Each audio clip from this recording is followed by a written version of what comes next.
As we've been talking about, Joel, the PM remains under considerable pressure to back a royal commission.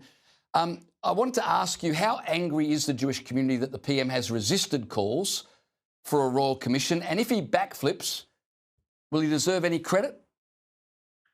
So importantly, you could imagine the rage and anger that's in the Jewish community by the delaying and the excuses for avoiding a royal commission. It's a continuation of the bad behaviour and the poor behaviour levelled by the federal government towards the Jewish community since they were elected 3.5 years ago, and certainly after the events of October 7, 2023.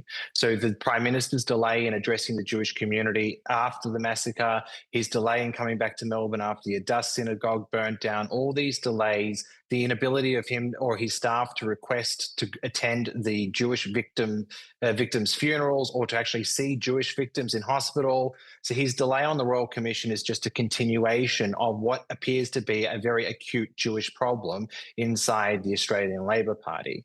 If he indeed does backflip, and it is my hope that he does, we are conscious of two very important things. There is still the very important terms of reference to be developed, and there's also the appointment of a commissioner to that Royal Commission as well. So even if he does backflip and call a Royal Commission, there are still some very important details that we hope, if he is genuine about fighting the scourge of anti-Semitism, we are hopeful that he gets right. If he does, he will have the full support of the Jewish community. And the reason is simple, and it's very important.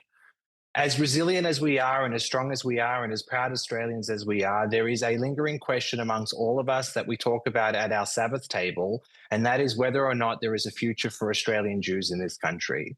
This Royal Commission, if the Prime Minister gets it right, can assist in answering that question in the affirmative. Absolutely, we have a future here. And if that is to be the course of action that the Prime Minister takes, he will get the support from the Jewish community from that. Joel Burnie, you're always very well spoken. You always make a lot of sense, and you're always a delight to speak to. Thanks so much for joining me tonight.